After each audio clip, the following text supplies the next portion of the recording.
Assalamualaikum warahmatullahi wabarakatuh. Perkenalkan, nama saya Junia Triwardani dengan NIM 25109011027 dari kelas A. Pada video kali ini saya akan memaparkan sedikit mengenai bagaimana cara kita mencari jurnal melalui AI, tepatnya Gemini AI. Dengan catatan bahwa jurnal tersebut tetap relevan, valid, dan terverifikasi. Dan yang kedua, saya akan memberitahukan bagaimana cara untuk meringkas isi jurnal tersebut melalui AI atau generative AI.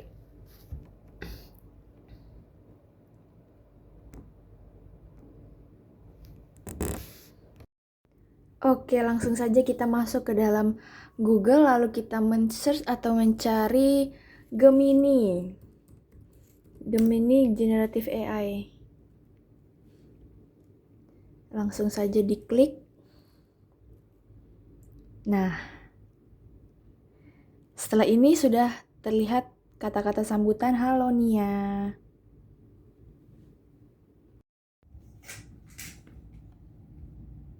Kemudian kita akan memasukkan prompt mengenai apa yang akan kita bahas atau apa yang ingin kita cari.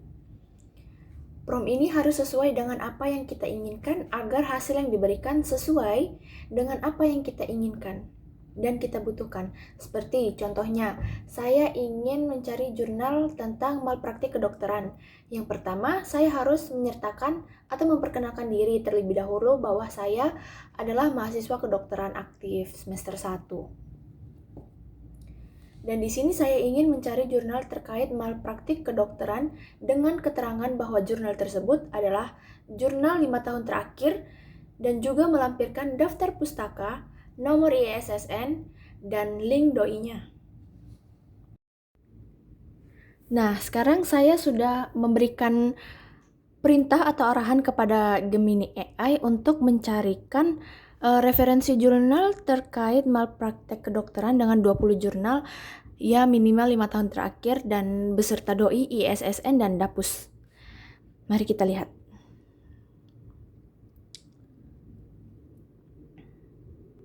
Ada 20 ya ini. Oh ya. Valid nggak nih? Untuk mengecek apakah jurnal-jurnal yang telah diberikan ini valid, selain valid, terverifikasi, dan apakah layak untuk digunakan, maka saya akan membuktikannya dengan melalui atau mengecek link tersebut, link doi jurnal tersebut melalui web doi dengan menambahkan tab baru. Lalu kita bisa searching doi checker untuk mengetahui bahwa jurnal tersebut apakah dapat digunakan, layak digunakan, dan apakah jurnal tersebut halusinasi.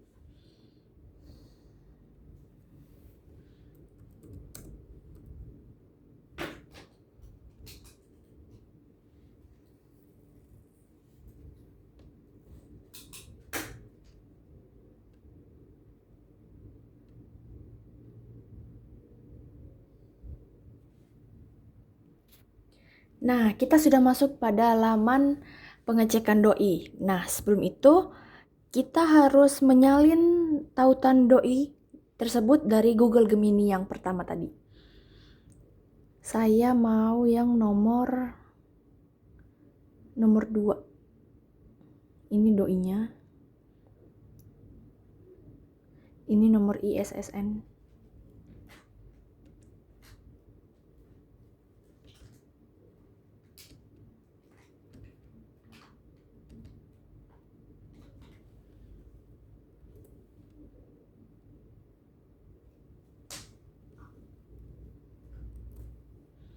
Lalu kita submit.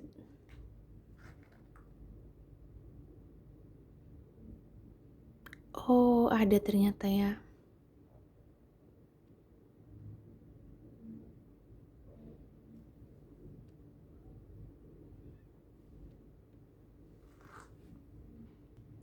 Nah, setelah pencarian di web doi untuk mengecek apakah jurnal tersebut layak atau tidak digunakan, halusinasi atau tidak, bahwa jurnal yang nomor 2 tadi, link doi-nya berarti layak atau link jurnal tersebut tidak mengalami halusinasi. Kita coba di link jurnal selanjutnya. Jika yang tadi adalah temuan jurnal dari Google Gemini merupakan jurnal yang terverifikasi, sekarang saya mencari topik lain untuk kita dapat tahu jurnal tersebut apakah masih terverifikasi atau tidak. Ini topiknya yang kedua tentang penyakit GERD. Saya ambil yang nomor 6. Langsung saja copy.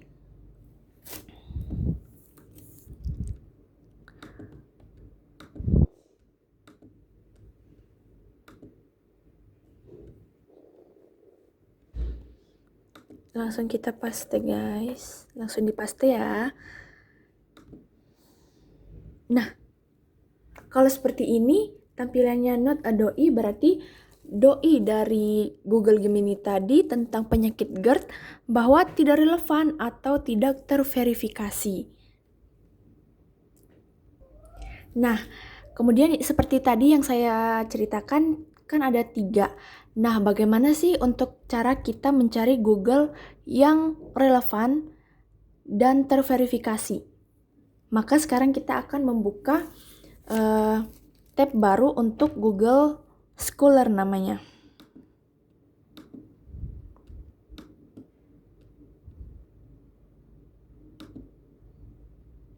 Nah, tampilan penyambutannya seperti ini, Google Cendekia. Nah, teman-teman, di sini di Google Scholar saya akan mencari topik kedokteran mengenai malpraktek kedokteran. Sebelum kita membaca jurnal, kita sudah harus menyesuaikan, yaitu 5 tahun terakhir. Yaitu topiknya saya tadi itu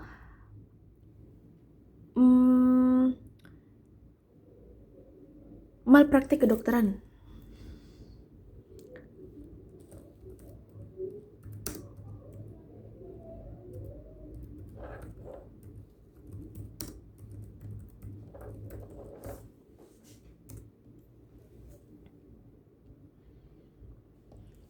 Nah, di pojok kiri sini ada namanya rentang khusus tahun, yaitu kita ambil jurnal yang 5 tahun terakhir, sejak 2021.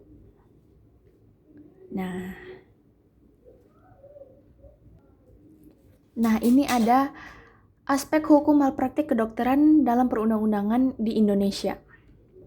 Mari kita klik untuk baca ke PDF-nya.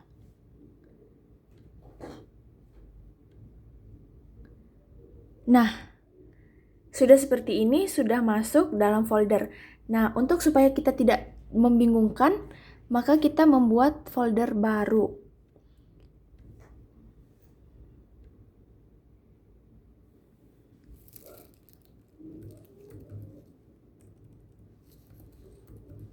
Bebas ya mau dinamain apa ya teman-teman.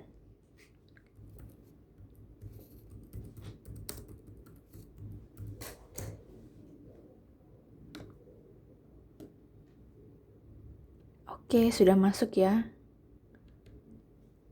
Oke.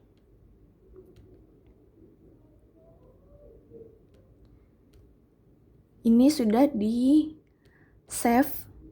Saya mau 2 atau sampai 5 jurnal. Mediasi dalam kasus malpraktik medis kedokteran. Ini mencakup hukum-hukum ya.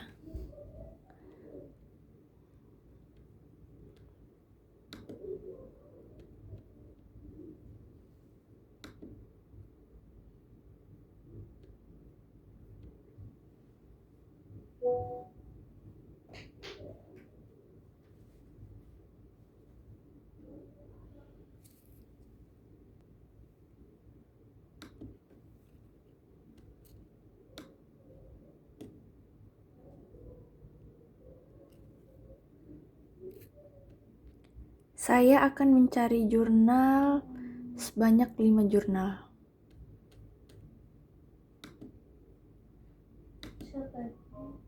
Sudah 2, kemudian 3, 4 dan 5 menyusul.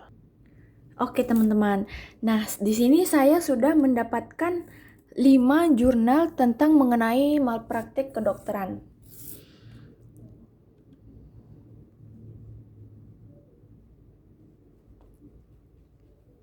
Seperti ini panjangnya jurnal. Nah, teman-teman, untuk mempersingkat waktu, kita bisa untuk merangkum jurnal-jurnal ini dengan web AI yang namanya Notebook KLM. Gunanya apa? Gunanya untuk meringkas isi jurnal tersebut. Aduh. Caranya dengan kita kembali ke Google Chrome, membuat tab baru, kemudian kita memasukkan namanya, yaitu Notebook KLM. Enter.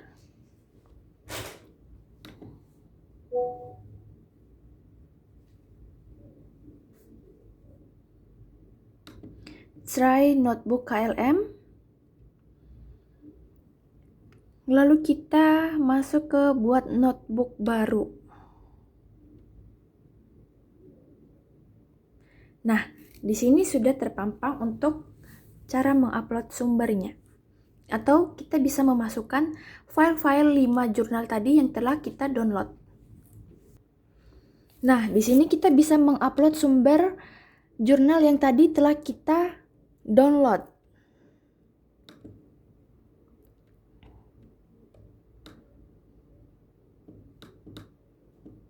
Nah, ini ya, today tugas praktikum jurnal. Open.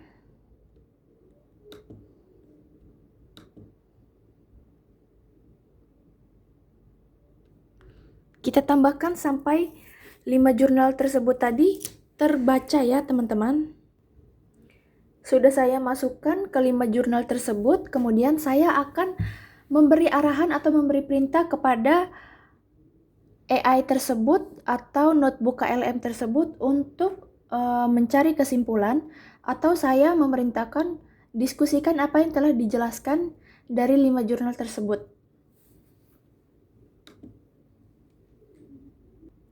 Oke, baik. Di sini saya sudah memberi perintah diskusikanlah apa yang dijelaskan dari 5 jurnal tersebut dan buatlah kesimpulan dari 5 jurnal tersebut. Dari sekian banyak jurnal yang saya sudah cari, wow, sangat Masya Allah sekali dibuat kesimpulan dalam tidak sampai 5 menit ya teman-teman. Keren. Kesimpulan dari 5 jurnal tersebut.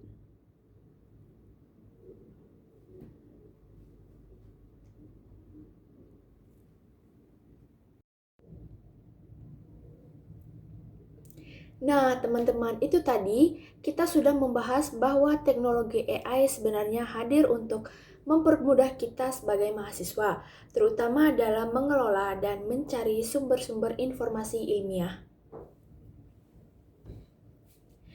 Yang pertama tadi ada Gemini AI yang cakupannya sangat luas dan menyeluruh.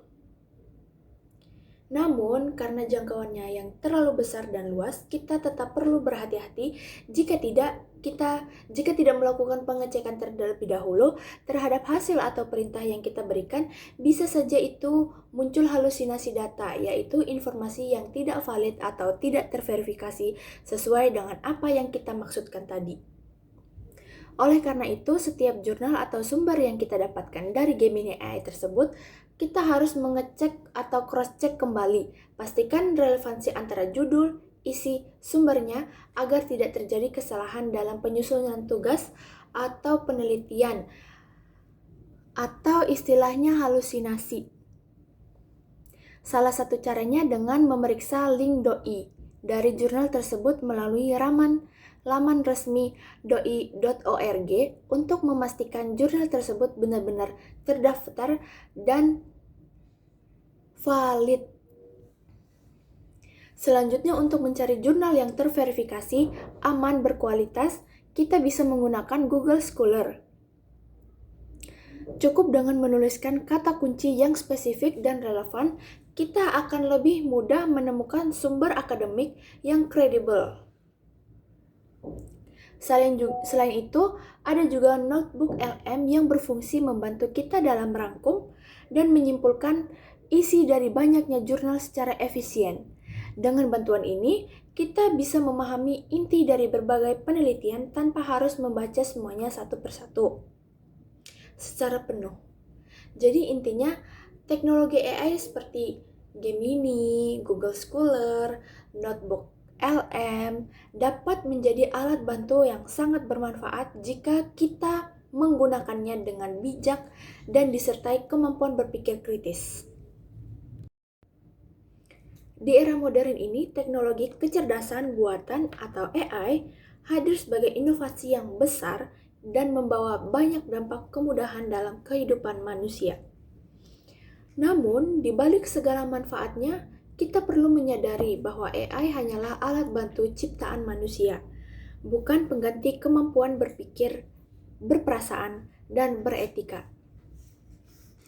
Ketergantungan berlebihan terhadap teknologi dapat melemahkan daya kritis, kreativitas, dan kepekaan terhadap realitas.